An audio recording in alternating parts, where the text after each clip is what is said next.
Définir en 10 minutes des concepts anthropologiques un peu compliqués, pour y voir un peu plus clair, c'est ce que nous vous proposons aujourd'hui. Alors sans perdre de temps, c'est parti! La société, qu'est-ce que c'est? Tu me poses la question à moi? Bah, c'était plutôt rhétorique, mais vas-y, je t'en prie.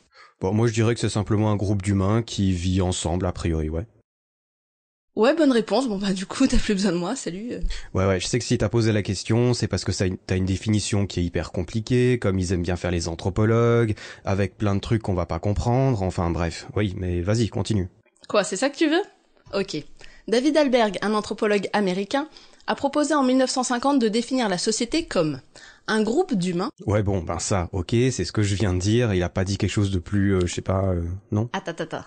Pourvu de la capacité à auto-reproduire son existence collective en fonction d'un système de règles pour l'action dont la durée de vie excède celle de chacun des individus qui s'y soumet. Ouais, voilà, c'est ce que je disais, maintenant il a rajouté plein de mots, on comprend déjà plus rien. Ouais, carrément. Bon, Maurice Godelier, lui, il dit que l'homme est le seul animal social qui crée de la société pour vivre. Ouais, donc en gros un groupe de potes qui se retrouvent pour jouer aux cartes, par exemple, tous les dimanches, on va dire, c'est pas une société, même si c'est un groupe d'humains, quoi. Non. Ok, donc je vais essayer. Si ces mêmes gars, ils créent une confrérie secrète de joueurs de cartes, qui recrutent des gens, et puis qu'après leur mort, à eux, il y a des gens qui continuent à se réunir pour jouer aux cartes, d'après les traditions qu'ils ont instaurées, ça devient une société. Oui, une micro-société. Eh mais c'est cool, ça me donne une idée, alors je peux créer une société comme ça, quoi. Tu peux, ouais. Vas-y, essaye. Comme l'explique Marcel Mauss, l'échange est l'essence même de la vie sociale. De même, les liens de parenté jouent un rôle important dans l'organisation des sociétés, car les relations qui lient les individus mettent aussi en rapport les différents groupes sociaux qui interagissent entre eux. C'est pourquoi les anthropologues ont beaucoup étudié les liens de filiation et d'alliance pour mieux comprendre l'organisation des sociétés humaines. Chaque personne naît dans une société qui existait avant lui, et l'apprentissage de la langue des aînés sera un premier pas pour acquérir au fil du temps les traits culturels qui lui seront transmis. Chacun transmettra et recevra différemment ces éléments pourtant relatifs à un même groupe social, parce que ça dépend de lui, des autres, du contexte sociétal, de l'époque et de tout un tas de facteurs qui font que la société, elle change sans cesse. Et heureusement, parce qu'on dit qu'une société qui n'évolue plus, elle est vouée à disparaître. Ok, j'ai compris. La culture. On en parle beaucoup, on utilise ce concept à toutes les sauces, mais qu'en disent les anthropologues? Vous allez le voir, ce n'est pas si simple que ça en a l'air. Ouais, commence pas non plus à tout compliquer comme d'habitude. La culture, tout le monde sait ce que c'est, hein. C'est la musique, le théâtre, le cinéma, les jeux vidéo, enfin tous ces trucs qui cultivent l'esprit, etc., quoi. Ouais, dans le sens commun, mais ça va plus loin que ça. Il y a une vieille définition de culture qui est donnée par l'anthropologie, qui est celle de Taylor, qui écrit en 1871 que la culture est l'ensemble complexe incluant les savoirs, les croyances, l'art, les mœurs, le droit, les coutumes, ainsi que toute disposition ou usage acquis par l'homme vivant en société. Bon, jusque-là, on n'est pas très loin de ta définition, c'est vrai. Ouais, merci de l'admettre, hein. Rien dans nos gènes ou dans notre physiologie ne nous prédispose à telle culture plutôt qu'à une autre. C'est une question de contexte. La culture est une caractéristique universelle de notre humanité qui repose sur notre capacité de transmission. Toute entité collective de notre espèce ne peut vivre ensemble sans culture. Elle est pour nous une forme d'adaptation au milieu naturel qui réinvente sans cesse de nouvelles manières d'être au monde et de lui donner du sens. Sa reproduction n'est jamais véritablement assurée à l'identique. Elle est soumise au changement dans le temps et l'espace. Donc pour les anthropologues, les groupes culturels ne sont pas quelque chose de strictement identifiable, mais plutôt une construction d'analyse qu'on utilise pour différencier et comprendre les entités sociales. En fonction du point de référence, des groupes culturels seront opposés ou au contraire fusionnés. Là, je suis désolé, il me faudrait un exemple, j'ai compris 2-3 trucs, mais honnêtement, tu m'as presque largué à la deuxième phrase. C'est ce que je voulais. Bon, bah merci, c'est sympa. Si je compare la culture africaine à la culture asiatique, le Japon et la Chine feront partie du même groupe culturel. Mais si je réduis les échelles de mes observations et me concentre sur ces deux pays, elles m'apparaîtront comme bien distinctes. Ok. La culture est un mode humain du vivre ensemble, aux formes infiniment variées, qui permet au nous d'exister en tant qu'entité collective soudée. Parce qu'il y a nous, il y a les autres. Et c'est pourquoi on pense à culture en termes de différence. À notre époque mondialisée, plus que jamais, nous sommes chacun détenteurs d'une multitude de cultures interconnectées. Il est donc peut-être temps de casser les murs qui tendent à nous séparer les uns des autres et arrêter de concevoir les cultures comme des choses figées et inflexibles contre lesquelles on se heurte faute de compréhension pour une réelle unité de l'homme dans la diversité de ses cultures. Quelle belle phrase, on dirait un discours présidentiel. Mais je suis d'accord. Votez Anne-Laure. La tradition, relique d'un lointain passé qui nous relie aux ancêtres et à nos origines, eh ben non. Ou en tout cas, pas vraiment. On aime à faire remonter les origines des traditions à des temps immémoriaux, ou du moins le plus loin possible dans le temps. Plus c'est vieux, plus ça a de la gueule. Bah ouais, c'est vintage, c'est la classe, non? Enfin, mais je pense qu'il y a un mais vu qu'on en parle. Mais la tradition est finalement bien plus présente que passée. C'est en réalité une construction du présent qui s'appuie sur un passé réinventé, fantasmé et idéologiquement remodelé. Ouais, bon, là tu me parles d'un truc genre à la 1984, tu vois, avec Big Brother, tout est réécrit, l'histoire, etc. Enfin, t'abuses un peu, non? Non. On peut se dire les descendants d'une tradition, quelle qu'elle soit, nos pratiques ne sont jamais tout à fait les mêmes qu'elles le furent autrefois. Certains éléments traversent le temps, mais les facteurs de changement sont nombreux à les transformer. On abandonne certains traits de la tradition qui ne correspondent plus à un état d'esprit actuel, d'autres sont améliorés par des techniques plus abouties, certaines sont changées par le contexte social ou encore par les idées que l'on veut véhiculer par la tradition. Les traditions sont fabriquées en s'adaptant au temps et aux exigences culturelles en perpétuelle évolution. Si c'est son ancrage dans le passé qui lui donne sa force apparente, elle répond à des problématiques contemporaines de son temps et à un contexte social particulier. Ouais, c'est sûrement pour ça qu'on essaye de remonter aux origines des traditions, alors pour savoir comment elles ont été modifiées avec le temps. Bon, c'est intéressant, mais donc tu veux dire que une tradition, c'est pas une fin en soi, de toute façon? Exactement. Ballandier, le chef de file de l'anthropologie dynamique, a écrit en 1986 qu'elle est l'ensemble des valeurs, des symboles, des idées et des contraintes qui déterminent l'adhésion à un ordre social et culturel justifié par référence au passé et qui assure la défense de cet ordre contre l'œuvre des forces de contestation radicale et de changement. Ouais, alors attends, il faut que tu me redises ça une deuxième fois pour que je l'ai bien en tête, et il faudra peut-être que tu me l'expliques un petit peu. Je sens que c'est juste et tout, mais ouais, une deuxième fois c'est pas mal. Bah oui, c'est juste. Ok. Bon, j'avais oublié que tu comprenais pas grand-chose, je la redis Merci. plus lentement, exprès pour toi. C'est l'ensemble des valeurs, des symboles, des idées et des contraintes qui déterminent l'adhésion à un ordre social et culturel, justifié par référence au passé, et qui assure la défense de cet ordre contre l'œuvre des forces de contestation radicale et de changement. Est-ce que là, ça commence à aller mieux? Ça va un petit peu mieux, ouais, mais t'as pas une version un peu plus simplifiée, franchement? Bon, en gros, dans chaque société, il y a deux forces opposées qui en maintiennent l'équilibre. T'as la conservation et le changement. Chaque société a besoin de se maintenir pour exister, tout en devant se soumettre au changement de son évolution dans le temps et l'espace, pour survivre. Ok. Donc la tradition est l'instrument de stabilisation des sociétés humaines, qui permet de remodeler de vieilles briques dans le présent pour assurer son avenir. Si on choisit de mettre l'accent sur certaines facettes de notre passé à un instant donné, et que certaines traditions reviennent à l'ordre du jour, c'est pour qu'elles répondent à des besoins politiques, économiques ou culturels particuliers. Ce n'est jamais un hasard si des mouvements traditionnalistes voient le jour, ni si les politiciens perpétuent certaines mémoires plutôt que d'autres. Notre monde contemporain globalisé est le théâtre d'une multitude de traditions réinventées aux quatre coins du monde. Devant l'acculturation grandissante à des systèmes hégémoniques, de nombreux groupes sociaux tentent de maintenir la cohésion de leur groupe en donnant vie à des pratiques inspirées de leur passé pour faire valoir leurs droits et légitimer leur existence. Ok, alors je comprends que c'est en partie une manipulation et une réécriture du passé. Je crois qu'on avait parlé un petit peu, ça rejoint un petit peu les rituels en politique dont on avait parlé avec Marc Abélès, mais tout ça, ça vient quand même du passé, tu vois. C'est pas une invention, tu vois, je veux dire. Voilà. Oui, mais du coup, il faut parler de réinterprétation du passé et pas de reproduction. La tradition, elle est pas continue dans le temps, elle se construit au présent. C'est très important à comprendre parce que on parlait autrefois de sociétés traditionnelles comme de groupes sociaux figés dans le temps qui se contentaient de reproduire de vieux modèles d'anciennes pratiques et qui refusaient tout changement. À l'inverse, on voyait les sociétés dites modernes comme éminemment changeantes et peu traditionnelles, alors qu'en fait le changement peut lui-même être vu comme une tradition de l'Occident, et on sait aujourd'hui que les traditions y sont tout aussi présentes et que le changement anime les sociétés traditionnelles. Ouais, c'est super intéressant, ouais, ça...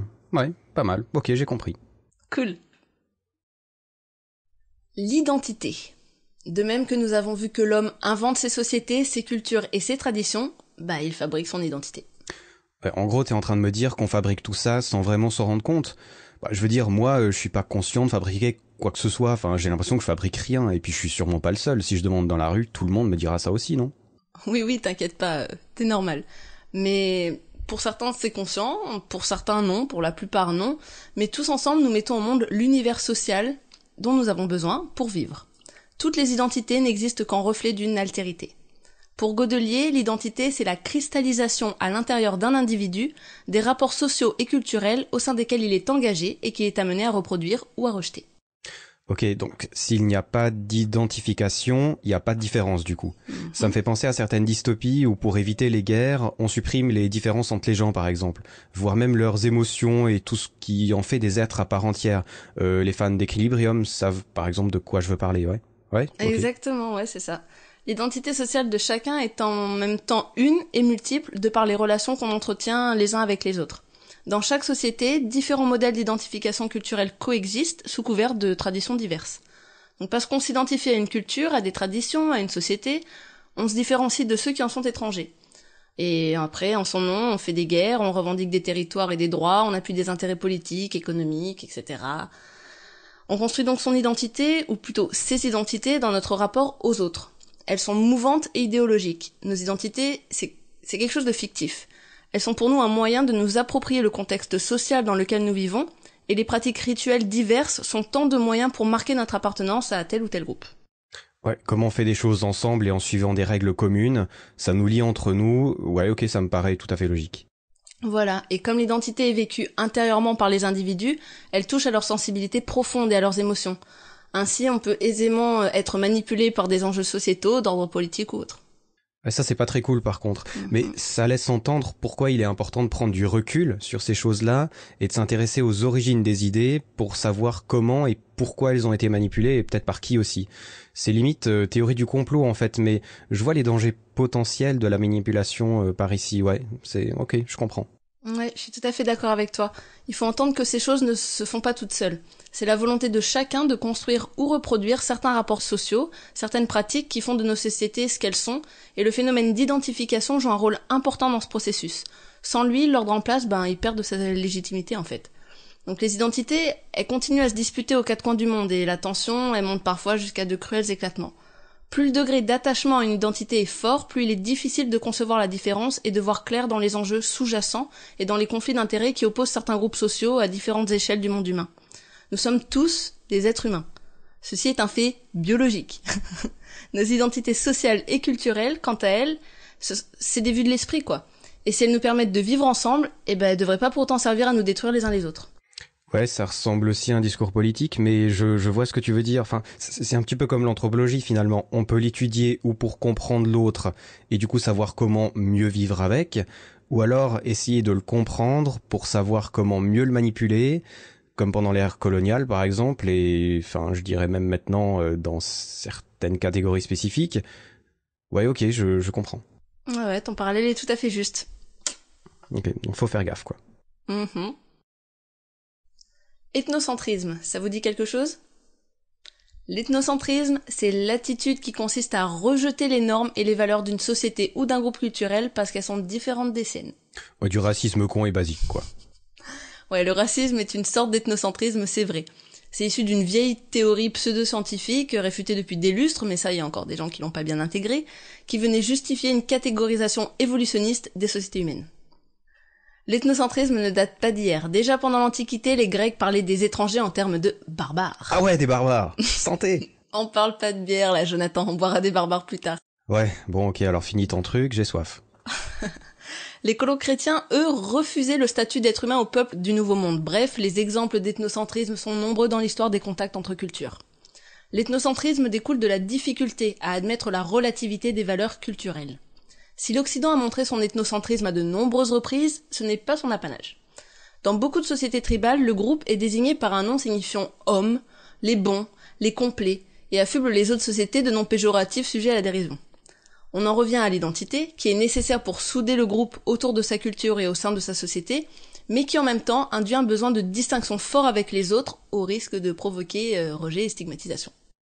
Ok, donc on est fait pour se détester et c'est genre dans les gènes de toutes les sociétés, vu que bon, nous, les blancs, on fait ça depuis longtemps, à la civilisation et tout, puis maintenant tu me dis que les autres ailleurs, ils font la même chose, quoi.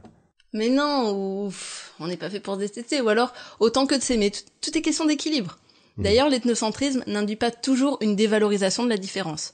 Le mythe du bon sauvage, dont tu as déjà parlé dans un épisode d'Anthropodcast avec Franck Michel, en est l'exemple. L'idéalisation qui fut faite de certaines sociétés par les penseurs occidentaux n'en est pas moins une marque d'ethnocentrisme puisqu'elle repose sur une projection de leurs propres idéaux sur ces cultures différentes. Les projections ethnocentriques sont donc plus le reflet de la société dont est originaire l'émetteur du jugement que de la société qu'il croit dépeindre, et elles nous en apprennent davantage sur la vision que les individus peuvent avoir de leur propre culture que sur celle des autres. Ouais, en même temps, c'est pas facile non plus d'échapper à l'ethnocentrisme. Je veux dire, j'ai beau faire beaucoup d'efforts, moi je suis un homme, je suis blanc, je suis suisse, et déjà rien que ça, c'est hyper complexe à oublier ou à mettre en arrière-plan. Je veux dire, je peux pas l'arracher de moi puis le jeter au loin, quoi. Oui, c'est vrai, et la preuve c'est qu'on a encore beaucoup de mal à s'en détacher dans notre rapport à la différence. Pour le plaisir, on peut citer Lévi-Strauss qui écrivait dans Race et Histoire, que je vous conseille une fois encore. Il semble que la diversité des cultures soit rarement apparue aux hommes pour ce qu'elle est. Un phénomène naturel résultant des rapports directs ou indirects entre les sociétés. Ils y ont plutôt vu une sorte de monstruosité ou de scandale. Dans ces matières, le progrès de la connaissance n'a pas tellement consisté à dissiper cette illusion au profit d'une vue plus exacte qu'à accepter ou à trouver le moyen de s'y résigner. Tu peux pas en t'empêcher de citer ce bouquin à vous. Mais c'est pas de ma faute s'il est pas dans les programmes scolaires et que tout le monde devrait l'avoir lu, quoi. Ouais, c'est pas faux, mais bon, est-ce que moi je cite du Asimov à chaque occasion? Enfin, je veux dire, tout le monde devrait l'avoir lu aussi. Non, pas trop, j'avoue. Bon, allez, je continue, je te taquine, mais c'est vrai que cette phrase est magnifique. Pour éviter tout ethnocentrisme, il faut engager un travail qui doit être fait sur sa manière de voir le monde et les hommes qui le composent, de manière individuelle et collective. L'éducation en ce sens peut jouer un rôle important. L'ethnologue n'échappe pas à ce retour sur ses catégories de pensée et d'analyse, tout comme il doit minutieusement faire attention à la terminologie qu'il utilise. Ouais, un anthropologue qui parle de sauvage, de barbare, sauf s'il parle de bière, bien entendu, de reliquats de l'âge de pierre ou ce genre de trucs au 21e siècle, ça la fout quand même mal. Et il faut dire que, bon, peut-être pas des anthropologues, mais dans les journaux, etc., enfin, on en a déjà parlé entre nous, c'est encore des terminologies qui sont utilisées, hein. Ouais, non, ça c'est pas génial du tout, et c'est pour ça qu'il faut être très vigilant pour ne pas tomber dans ce genre de piège facile. Nos définitions n'ont pas été assez claires, vous voulez plus de détails, qu'on parle d'autres mots, laissez-nous un commentaire en dessous, et on y répondra dans un prochain épisode ou un Fact Inside. Non, que dans un Fact Inside en fait. On vous répondra pas dans un prochain épisode, on s'en fiche. On vous répondra quand on répondra, et avec plaisir. À la prochaine. À la prochaine.